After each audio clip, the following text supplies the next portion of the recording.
This is Dan. I'm George.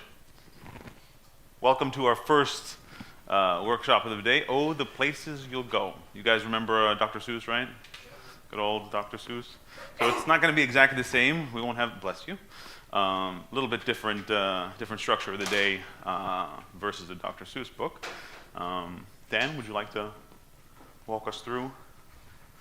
Great. So we have, today we're going to start with a little provocative opening. Who remembers this one? A couple years ago, there's this meme going around online with this dress. And the question was, what color is this dress? Who sees blue and black? Oh, wow. Obviously. Okay. Who sees something else, white and gold? Great. And for the folks who see white and gold, can you see blue and black? Not at all. Okay. And I'll tell you, for me, I see black and blue, and I cannot see white and gold at all. So when we're planning for innovation, what happens a lot is we each might use similar words. We might all say innovation. We might all say breakthrough or disrupt. But if we haven't checked in, yeah, I know, right? You can't see the other side.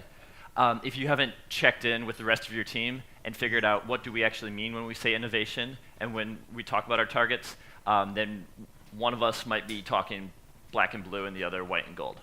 So we need to align with our teams and figure out what do we mean by innovation and how do we plan for it.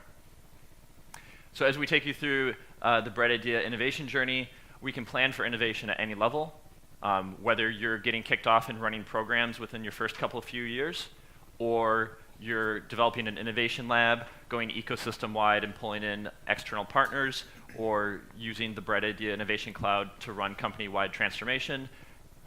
Any part of this journey, you can use the same 9 components of innovation business planning that we're going to walk you through, okay? We always need to align with stakeholders. We always need to figure out what our goals are. We always need a roadmap to get there, okay? That's 3 of the 9. We'll get through them all by the end of the hour. Throughout this hour, our goal is to help you see a realistic path toward planning for innovation. In an hour, we can't make your entire innovation business plan, okay? We run 2-day workshops to do that. That's 16 hours, and it takes a couple weeks of preparation and a few weeks of debrief and synthesis afterward. So really making an innovation plan is about a 2-month effort if you're efficient. Definitely okay? far more than the hour. So in the hour, we want you to have confidence that there are 9 clear components that you need to create, and that there's at least a clear pathway to start to get there, okay? All right, so our workshop will unfold in 4 phases.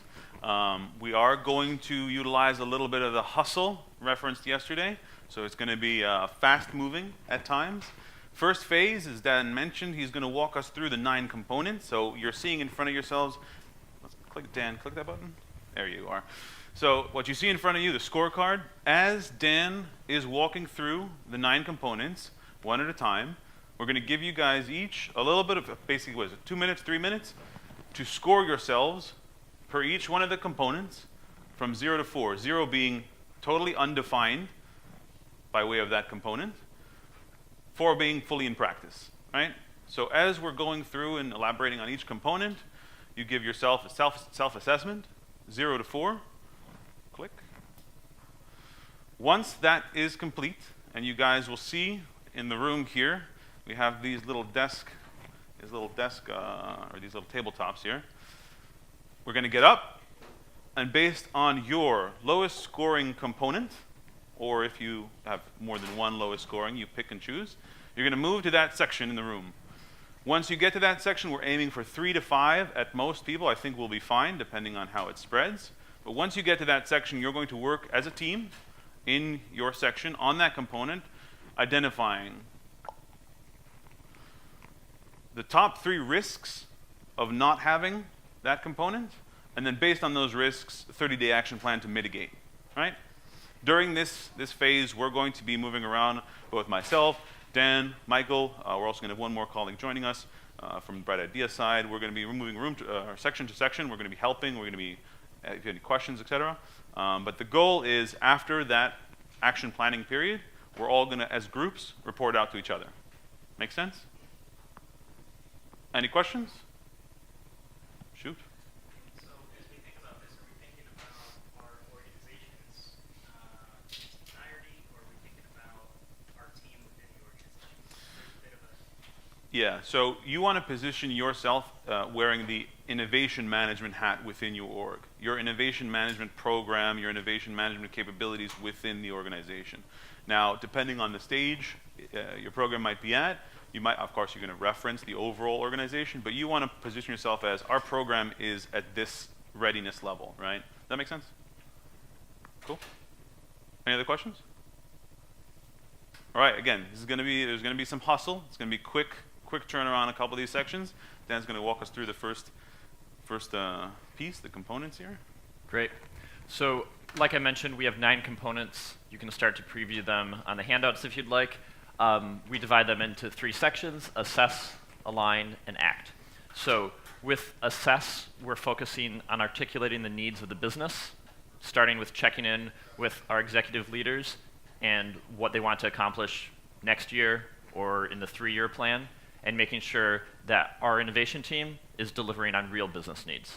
Because if we engage the crowd and ask for submissions on something that's not priority, then it won't be implemented because it's not priority, and then they all lose faith in our program. So at the beginning, we need to assess and figure out what is the strategic direction, and let's break it down into outcomes. So vision and mission. Most innovation teams we work with will set a vision and a mission. Vision, what you want to be, and the mission is how to get there, what the innovation team is going to do to achieve the vision. And so we just talk about the future state and what we'll bring about. Strategy is that check-in with the corporate business priorities. What are their priorities for next year or for the next 3 years? And we try to bring in an executive, possibly the CEO, for the beginning, first possibly hour of our innovation business planning workshop, and check in to see what are they trying to plan toward. Make sure that their vision is our vision. And then finally, we chart out goals and objectives to get there. So start on high-level goals, break it down to objectives to achieve those goals, and then measurable metrics and outcomes with due dates and assigned people to make it happen. So that's the quick version of what assess really means. On your handouts, you can reference the definition once again in its top row. And what we're going to do now is take a few minutes and scorecard yourself. So for the top row, circle these numbers based on where you think your organization is in innovation maturity, just for this top row. So 0 means you haven't defined your vision yet, you haven't defined strategy, or you haven't defined goals and objectives. 4 is you figured it out and implemented it. The clock has started. Okay? So take 3 minutes to circle those numbers just on the top row.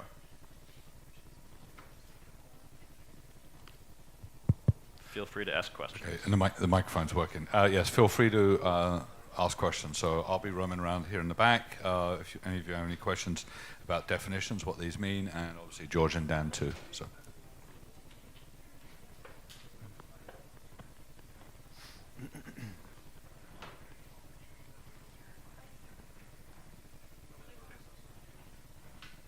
$30 seconds.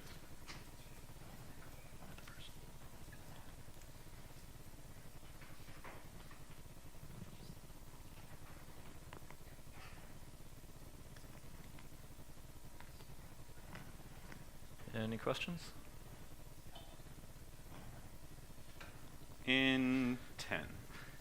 Okay, and just one thing I wanted to share out with everybody for this session and every other session. These slides and these sessions, they're being recorded. They will be put out on our website. It's probably going to take a couple of weeks. So, and by all means, take pictures or whatever you need to of in the room today. And let's do the ding. Okay. So we'll use that to rotate to each next activity. Okay. You got mail. Yeah, right. The next 3 components are housed under align. Once we have assessed what the organization needs to do, we align across stakeholders to start to do it. So first, we need to agree on what our return on investment objectives are and how we're going to achieve that. Within the first year, hopefully by the end of 12 months, we have achieved break even with our innovation program, having costed in the FTEs that we're using to run our innovation program, and then the outcomes that they achieve in helping the other business units unlock value. So, bright idea, we have ROI models that we can walk you through if you want to do follow-ups with us, but ROI is, have we agreed on when we will break even and what innovation activities are on the path toward doing that. We do have a question back there, Michael, if you can grab that one, Mike. Sorry, is there an assumption that the ROI model is always based on full-time employees? Good question. Some folks will have full-time employees. I would say if they're lucky, I know a lot of you are part-time. It's 10% of your time or your free time, your personal time that you're putting toward this. Yeah, as a clarifier, your ROI modeling can account for the actual employee's time. In our experience, that's a very high complexity element to try to factor for, and there's a lot of unknown factors. So when we're building an ROI model, we're focusing more so on the known factors, yourself, your core team, management teams, subject matter experts, challenge teams, depending on what the activity is. If you do want to factor for the employees, it would be something I would reference as ad hoc at the end of the full scope calculation. The ROI model thinking, if you were to rate yourself a 4 in this case, imagine you have full scope projections 3 to 5 years out. You've been tracking all impact of all historical activities. You know exactly at this moment in time what you're in, how much has gone into the program, what your expected out is. So 4 would be a very, very, very well developed program. So if anybody is a 4 in here, I'd like to talk to you. Other question? Just a follow-up. So, yeah, this isn't necessarily about the assessment, but as I think about innovation teams or just the programs that support, I think about that there's a portfolio of actual initiatives, right? And when you're thinking about ROI, you do it at an initiative level, and that adds up to a portfolio level. I don't normally think about the overhead of the innovation team that's supporting a portfolio being put into the calculation for an ROI. Because if I was going to scale that initiative, I'm scaling the cost of that initiative into a business that's getting the revenue, and the overhead or the administrative function of the team that helps support that from a process perspective, et cetera, should just be part of overhead that's allocated across however big or small your organization is. So, I mean, how would you react to that? Because I think that was a little bit different. There's a high variability in terms of every organization's way of how they account for the costs, right? Whether it's in some way recharged to the businesses, the business units, depending on how the organization is structured. You could have a central, one just big fund, and everything is going there. I would say, from the perspective of what we mean when we say ROI model and ROI modeling, it's more so the act of actually doing it versus the nuance of how you would specifically frame it, right? There's a lot of cases where it doesn't exist. And whether it's at the challenge level to those teams at the business unit or recharge or central, that's a structure that you would overlay on the act of doing it, right? And so I would use the word discipline, just introducing the discipline of ROI modeling. Your method might be a little bit different than my method, but at least we have a discipline and an agreed language on expected outcomes. And in reality, not getting our program canceled in 2 years because we delivered something that was not what someone else was imagining. Yeah, each of you is going to have a different methodology for how this is calculated and how your CFO or your financial organization expects you to calculate this. To Dan's point, the goal here is to introduce the discipline, and we're thinking more of this at the programmatic level because sometimes it's actually hard at the initiative level to say this initiative is going to have an ROI or not. Some companies will do that, others will not, because doing so blocks the ability to fail, right? If you're looking for an ROI out of a given initiative, you're not allowing for failure. So if you address it first at the programmatic level, according to your organization's methodology, then you can at least decide whether or not you want to do that initiative level ROI as well. Great question. Definitely something that can be discussed when we get to the group work. Cool. Scope and scale is about what type of innovation are we going to do based on the corporate strategy that we're trying to support. Do we want to innovate externally for client facing, internally for process improvement, safety, employee experience, and what horizon of innovation are we going to work on? Incremental improvements to our current product, adjacent, delivering our current product to a different customer, or serving the same customer with a different product, or are we delivering transformational breakthrough innovation? Okay, disruptive, choose your word, right?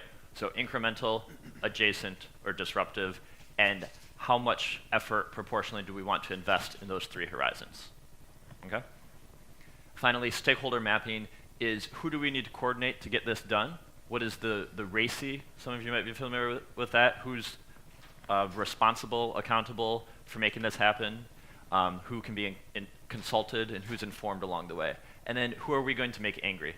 What feathers are we going to ruffle along the way? And how can we mitigate those issues? Okay? Is there going to be a blocker, some person that we need to plan for so that they don't block us? So go ahead and take a minute. I think we've talked through this in a little bit more depth than the first three. So just take a minute and circle those numbers for that middle row. Any other questions as you're doing that?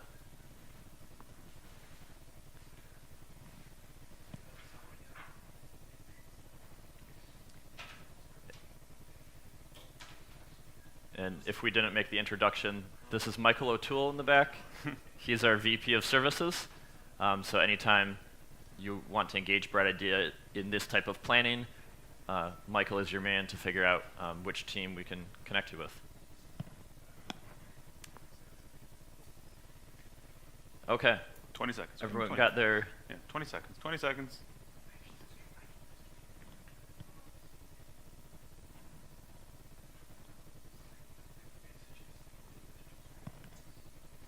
And 10 seconds.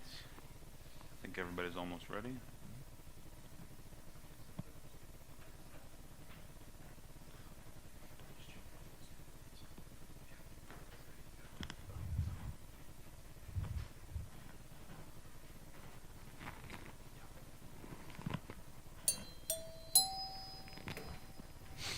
All right.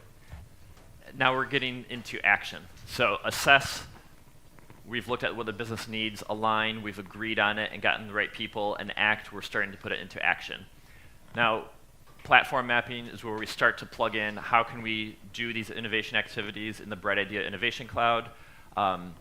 What types of activities do we need? Do we need to gather more intelligence from the field and from consumers? Maybe we run an understand forum. Do we have a problem to solve? Maybe we run a solve or an optimize initiative.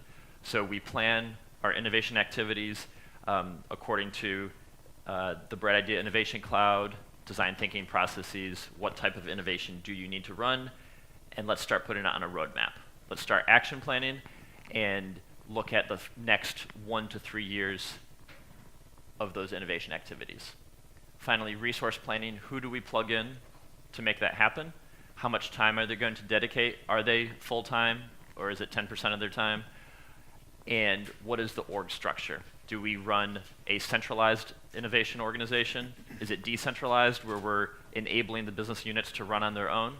Do we have an offline lab that's not responsive to the quarterly business results and can experiment with the crazy ideas in their own time? Your innovation org structure. Okay? So go ahead and score yourself for platform mapping, action planning that you can think of as a roadmap, and resource planning, who's going to do it, and what is their dedication.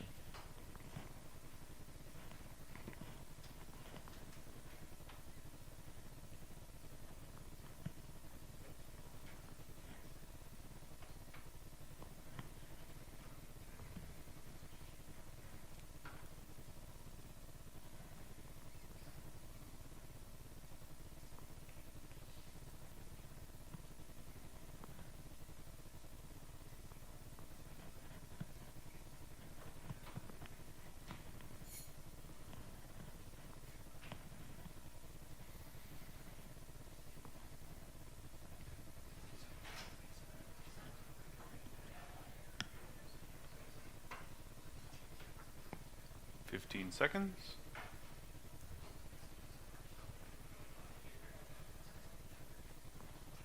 All right.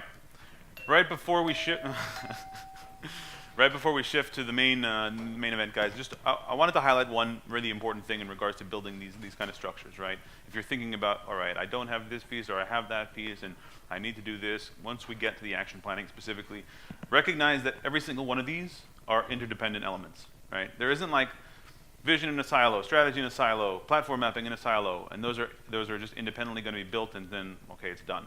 Every single one of these interacts with the other, right? So your resource planning will, of course, interact with your ROI modeling, which will, of course, be based on goals and objectives that are going to be looped into your action plan, that are going to define what you're going to do with what you're going to use from the platform perspective. All of these connect, right?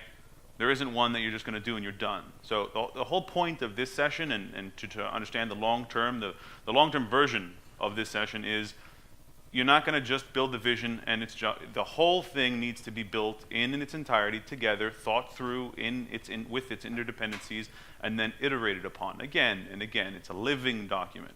You're not going to build or you're not going to define your strategy based on your vision and then disregard a strategy shift 9 months down the line, right? You're going to adjust based on how the business is moving, depending on what's going on. All of it is a living document, right? So you said it once. Quick question. Does anybody have 4 on all of these elements? Does anybody rank themselves a 4 on every single one of these? Oh, wow. So we'll talk to you later. That's it. 1. 1 out of, what is this, 20? That's not bad. No, that's a joke. That's not good. That's very bad. So, getting to it then. 2 sides of the puzzle. Everybody up. Your lowest scoring based on where you're going to go in the room. So if your lowest scoring was scope and scale, you go there. If it was strategy, you go there. We'll be monitoring as you guys move. Maximum 5 people per station. Get there before they fill up. Lee.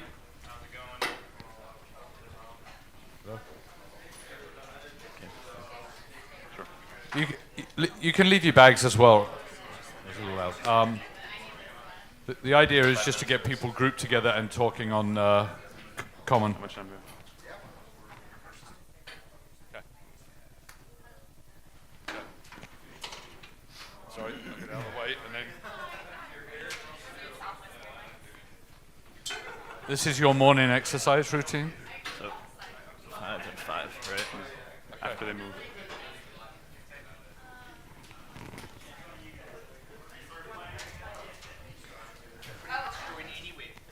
You can if you want to. All of them? All of them. All of the above. You might be. 1, 2, and 3, if you're 4, alone, you can still join there. 1, 2, 3, 4, 5. We're gonna. If 1, 2, someone's 3, alone, 4. we're gonna reconfigure.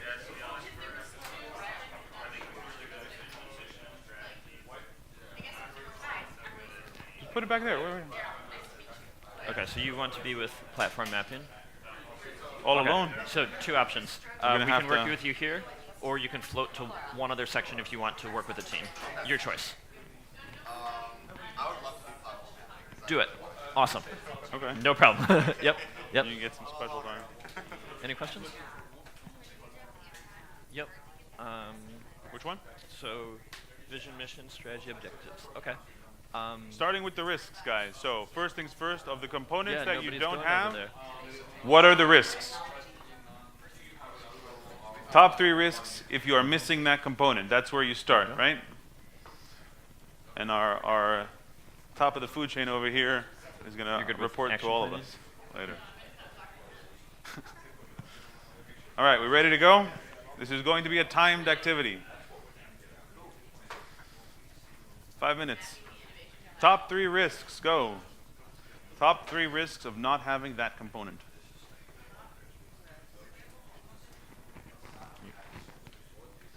So the risks of not having a platform mapping, not knowing what you're going to be using in the platform. That's we're talking about like the tools, the apps that are within.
other reasons that people aren't starting to ROI. We're already embedded in a function that goes funding, right?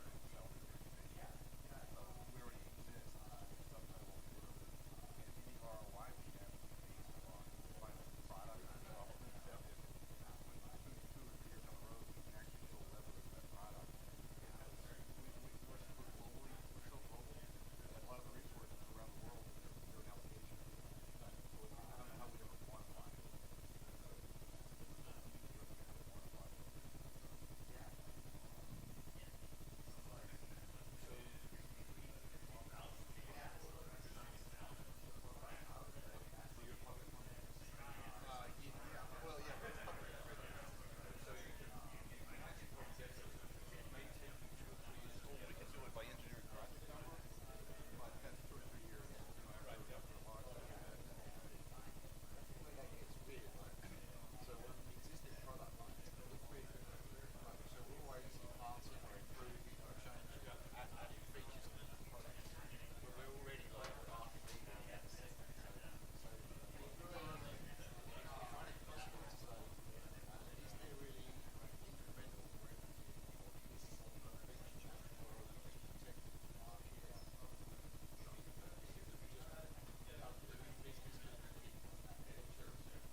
ready for action? Oh, that was loud. So, ready to shift to action planning? Some of you may have already shifted to action planning. Hopefully you've all defined the top 3 risks of not having that component. Now, what are you going to do about it? How are you going to fix it? We're focusing on the next 30 days. So you might be working on this for the next 2 quarters. Problems must be solved. But what can you do in the next month about it? So what's hard? One of my issues was, I think in our organization, we put too many eggs in one basket and we focused on one innovation. Okay. And it may not go forward. I think there's a lot of risk there. And Which one is this? This is scale, right? Scale? Okay.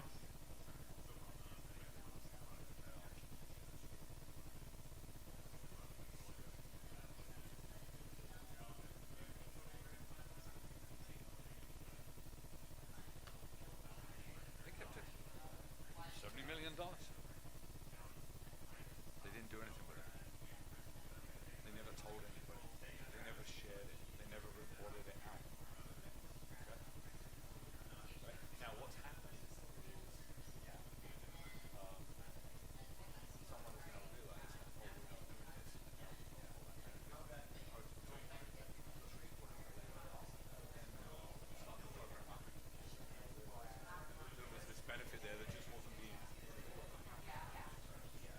So it,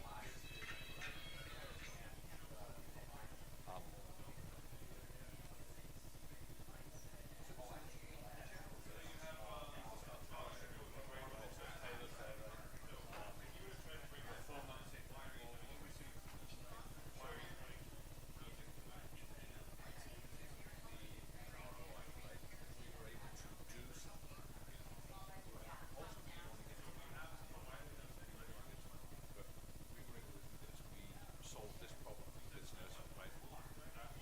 You can also do a little bit of a deflection and have people, oh, you did this for this part of the business? Well, why aren't they telling us what the benefit is?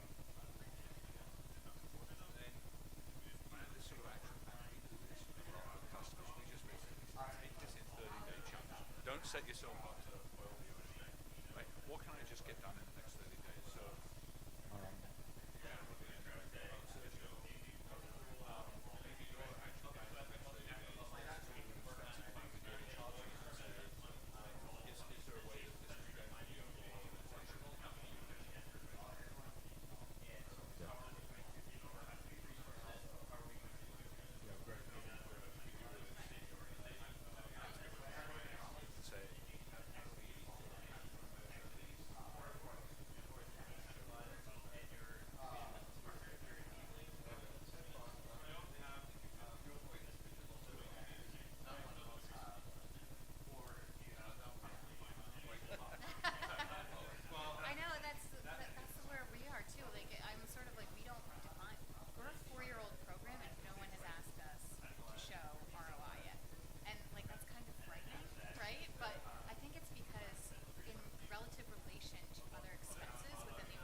So, for example, you could put some kind of base hypothesis down and try and do some rough numbers to quantify and just say, but say this is a whack, you know, it's a wild ass guess, but it's the best that there is, and we can refine it as the thing matures. You got to start somewhere. You know, put something down. And then you put something down. Yeah, we can have something as a discussion. So I'll let you guys have a talk.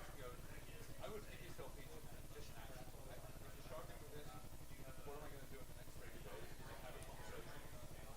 An action would be, I've got to reach out to Dan or George or Mike or anybody, right? And have a conversation. Happy to talk through with you, like get to the call and say, talk through some specifics with you. Okay? So you can do that. I'm going to wander around to check in with a couple of the other groups.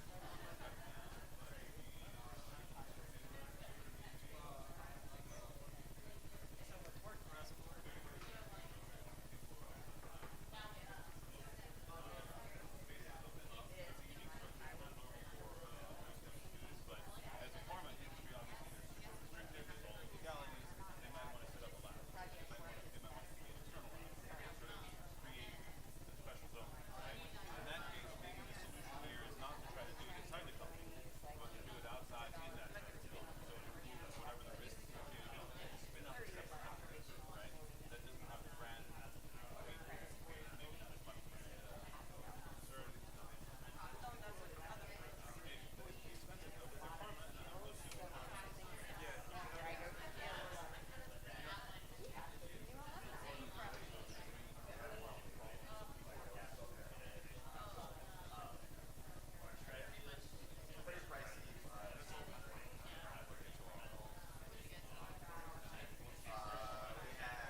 Sign up.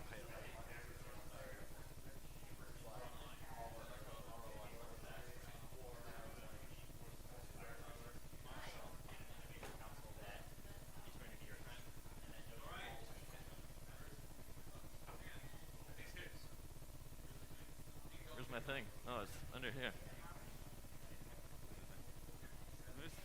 The thing. All right, guys. How we feeling? Have we progressed? Cold? Got to keep you sharp. All right, so we got a 15-minute mark here. Time for self-reporting or group reporting. Who would like to volunteer? Sharing their risks, identified risks. Oh, there he is. Risks and action plan on your component. Any volunteers? I'm going to pick on the GM guys because I like them. All right, just throw it at them. Boom. Oh, there's no mic in this thing. What's going on? Yeah, just talking to people. Share. We're low budget operations. Okay. We're old school. So one of the risks that we talked about was actually people not joining the team because they don't understand how this fits into their career progression at the company. So that's a real big problem where it's like what we do, I guess at GM and a lot of big companies, there's the accepted path of you do this, then you do this, that's how you move on. And there are all these boxes you have to check, but innovation isn't one of those boxes, and it's not comparable to one of those boxes right now. And so getting the company to either create or helping, to create a different path or potentially showing how the skills and the things that you learn as a part of our team, where they translate to and what they're analogous to in, other career kind of options that we have. If I can ask a question, so when you say the team, because you guys were, you were mentioning sort of that there's the extended team, sort of like the volunteers and sort of the indirect dotted line variations. So when you say joining the team, I mean, full-time, yeah. full time, would you say that there's any such problem or that is experienced with the indirects, sort of the volunteer or like passively involved team members? Yeah, there's a lot of interesting things there. So we do have the indirects who join, and like flex people will join us for 4 to 6 months, and sometimes they don't want to leave. So that brings an interesting kind of tension with their manager and our team. For us though, what hurts is every time someone leaves, like it just sawtooths the organization's capability. Like we're not able to grow because we're constantly retraining people, and then they leave, and then we retrain, and then they leave, and it, we stagnate because of that. To be fair, you'd imagine that there's sorry? What was that? There's two sides to that coin though, right? There's them, they're leaving somewhere to go to you, and then they're leaving you to go somewhere. So that part of the organization is probably also experiencing that pain, and then you're also experiencing the pain. So if you were to do resource planning for that specific element in your action plan, you might want to factor for both sides of that equation. That like when someone joins your team, they're probably leaving someone else to ease that pain, maybe vice versa. Well, I think you're totally Something. right. I think that further justifies the need for more full-time people rather than flex heads to stop pulling on, stop hurting the other sides of the organization. I hadn't even thought about that. What else? Any other risks? Yeah, I mean, I think the biggest thing, what Shrey mentioned on people coming to the team and leaving the team, so it's pseudo resource planning. Like, if all of us just kind of acknowledge that we're taking risks not being in a core function, and that's okay. It's just the reality of the fact that when you take that divert from the career path, then it's like, okay, what do I do next? And people don't want to take that risk to have you come back to the core.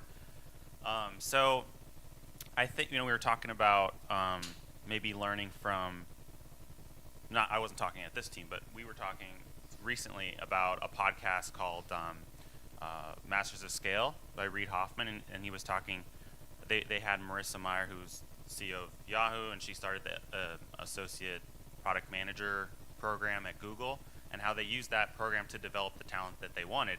And so we were talking about maybe shifting our model to being a place where we find a gap in the organization and then use a rotational type program to staff us, train them, and then that way there is a clear career path for the talent that we're developing. Interesting. So, I don't know. Which would Do you have a line into your HR department to solicit them to help you build that out, right? So can you build maybe innovation as a core requirement of certain jobs, right? That you have to, your rotation idea, Sure. right, is build this as part of that standard career progression, right? So there are things that are in career progression today. I'll take IT skills, for example, that didn't exist 60 years ago. So they eventually worked their way into, into the corporate culture. That's a great idea. So if you can engage your HR partners, which I think you said you've got a good relationship with We do, yesterday, so yeah. to help you build that, right? Yeah. No. Yeah, that's, I mean, when I think about the next 30 days, it's just maybe formalizing some of that. Right. Thanks. Great. Let's jump over to ROI modeling. I think there's some corollaries, if you can toss the ball in this direction, some corollaries between resource planning. Wakey, wakey.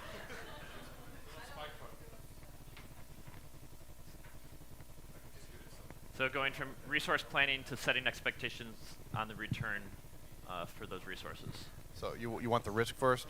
Yeah, what's Talking to risk a right now? particular, read off one particular Okay. risk. Yeah. I think one of them that was the most self-evident is if there's no return or if there's not a good way to show return, is that the group could be eliminated, just eliminated or dispersed. Yep. So, what you gonna do about it? I don't know. I'm gonna ask my team. Well, a lot of it in my case, and I use my example because I can speak about this one without thinking too hard about, what we have and haven't done right. We do consumer products, and for us, getting an actual financial return can be 2 to 3 years or more, which is not something that's really workable when you're trying to justify something up front. However, one thing I just thought about as we were talking is we have a pretty good business intelligence team, And if we show immediate impact of market share increase or loss of market reduction, basically we keep platforms in the market, it's a much faster way to get a return on investment than trying to get a financial out 2 or 3 years later. Yeah. So we show that innovations are relevant when you actually capture more market share, which, you know, you can show that in our industry much faster than you can the actual return on the investment. Yeah. I mean, last year I remember, or not, 2 years ago maybe, in a similar workshop like this at Synthesize, someone had asked, like, if you run an innovation initiative that has to do with, you know, boosting some marketing activity, how do you qualify or quantify the ROI on that? And it's like, the truth of the matter is, you're probably not experts at every single thing that you'd have to do, but your entire organization is this little microcosm of experts. Finding the right person to tap into in that case, or the marketing case, or whatever the case may be, have a chat, and probably they'll be able to, you know, guide you towards something that can be used for some sort of qualification, quantification, right? It is not just the financial. We made money, great. That's one piece of the puzzle. There's your soft intangibles. There's, well, I mean, what you just said. So it's ROI. Don't think of ROI as just money. There's a lot of pieces to that puzzle. And regarding a 3-year lag in market results and showing actually more revenue in the door, ultimately what we want to do is build a pipeline of innovation. And so once we get that pipeline built out, you might have, at the end of the 3 years, new products that you can sell. But then you recognize, oh, there's leading indicators for all those preceding 3 years that in order to get to a new product in the market, we probably need to engage 3,000 people asking the question of what new value can we deliver. And 3 months later, we want 500 ideas from that question. And a month after that, we want to have down selected to 10 winning ideas. And so you can see eventually, after 3 years, one of those 10 ideas is built, implemented, and sold. But now you have this whole pipeline of leading indicators that if you've built this financial model, other people can trust, even though the goal is 3 years out, we see all these leading indicators along the way, and we can trust your pipeline of that happening again and again with several use cases tiered over each other. Do you guys have a best practice or recommendation when you're doing something on a more intangible, longer term, more open water type innovation type thing? Yeah. And you have a 3-year horizon, or even a 2-year horizon. You guys talked about like losing the momentum and not getting funded, right? So how do you get leadership to buy into learning, iteration, evolving, you know, as a result, versus looking at that hard KPI? Did this produce X amount of whatever, you know? But I think you need to be really careful about what you're doing by way of who is going. So you said that you know, we're doing something that's more open ocean. You know, we're sort of just looking in the distance what we could do, 3-5 year horizon. But there's a concern that it might get shut because it's not creating ROI. If you have that concern, then it means that you should not just be doing that, right? If that's all you're doing and you're concerned about getting shut down, then you already know there's someone or something or some structure in the business that is not going to like that. And either you have the ear of the CEO and you are sitting pretty, no problem, or you need to balance your activities of let's just go this 5-year transformational unknown territory, fear, failure, no problem, etc. You need to balance that with some incrementals. You need to start creating ROI. You need to start creating something that's going to quell those concerns, so that you potentially know that, you know, this transformation stuff is gonna meet the mark. Just we need time. You do those to create the runway for that transformational stuff. If you're not concerned at all, then that means okay, just go do the big ticket items only. But if you do have that concern, which you do, then all right, make sure you satisfy those people, or maybe you need to do a better, deeper stakeholder mapping. I'm going to reference like 4 out of the elements of the components here. I just want to add one thing to that as well. Part of the key here is communication, right? Yep. So coming out of the gate, if you're a brand new innovation program, if you've developed a plan, it may well be that I cannot show a return for 3 years, right? And you need to clearly communicate that, right? And tell people, right? So that when people come back to you in 12 months, well, what have you done for me lately? Okay, look, I showed you the plan was to show this in 3 years. And to Dan's point, we've had this many pipelines, this many ideas, they're in action. We won't show the results until, right, the 3-year horizon. So constant communication is key, right? You can't sort of hide under a rock with this thing. It's a visible overhead to the business. And I was telling these guys a story. A customer of ours, a tech company that shall remain nameless, recently let go of their innovation team because they weren't seeing the benefit to the business. Okay. Well, little did this company know that the tech team was actually returning about $70 million a year to the business. They just weren't communicating it out. So that company has now started to re-pick up, right? Oh, we need to be doing this. We need to be running these innovation programs, right? And they've let the people go. So, communication is the big thing here. And bad news needs to travel fast. Good news needs to travel fast, right? So, constant. Someone said yesterday, I think it was Brittany, you've got to bring out your inner sales, right? You've got to just constantly communicate, go out, different stakeholders, whether it's HR, CFO, CEO, just set up routine meetings with them to communicate this out. Awesome. So we have a few minutes to wrap up. I do want to toss the beach ball up here and have you say one thing, because a lot of this conversation has been referring to scales of innovation, right? While we're working on that breakthrough transformative innovation, what's something that we can deliver incrementally now to keep people happy, to show returns now? So can you share with us something you were thinking about on far term versus near term scales? Just one comment before we wrap up. Yep. Well, in our case, one of our customers is a pharma network. Sorry, it's a pharma company. So they're very stuck in their core businesses. So, like I was saying, there is no defined partner network to handle disruptive innovations in the future. Like if an opportunity comes and they don't have the capabilities, they don't know who to call. Exactly. Awesome. So that links to the challenge of resourcing and finding the right people to share a little bit of their time to work on it. Or what we heard yesterday from Naveen at Clorox, if he said, I don't have the people internally, well, I'm not going to waste any time. I'm going to go pay for someone externally. Pay him $300 an hour for 5 hours. That's so much more worthwhile than recruiting someone, building them internally. Yep. Yeah, exactly. Thanks for sharing. We do need to wrap up, but I hope you enjoyed tossing the beach ball around. Oh, action. Let's take a minute. What's the action plan? Just a minute. Sure. We can do it. Sure. Got it. Oh, yeah. Yep. The action plan we discussed was based on the goals we have also, because this is linked to the goals and objectives. Try to identify key partners and begin co-innovating with them and start discussion and engaging a little bit more with them, like trying to see where maybe market trends are going and start just like dating those new partners. Right. Excellent. I like that. Thank you, George. You want to round up? We have the final word from our dear colleague. So just the final word, I guess.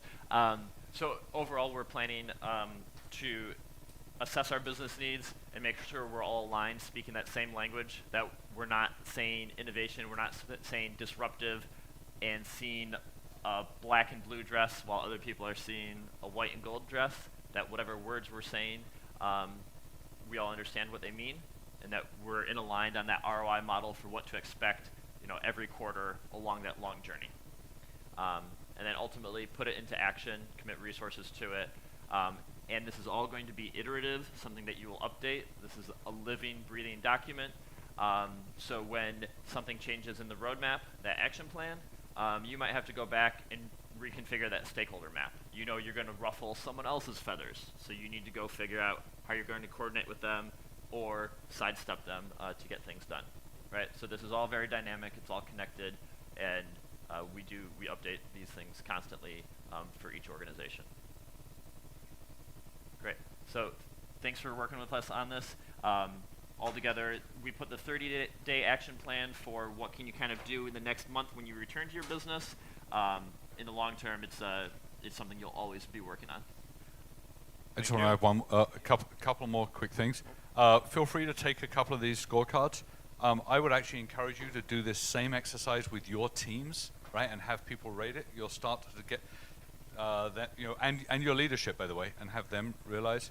And then I'll make the last comment for these guys. First of all, thank you guys for doing this.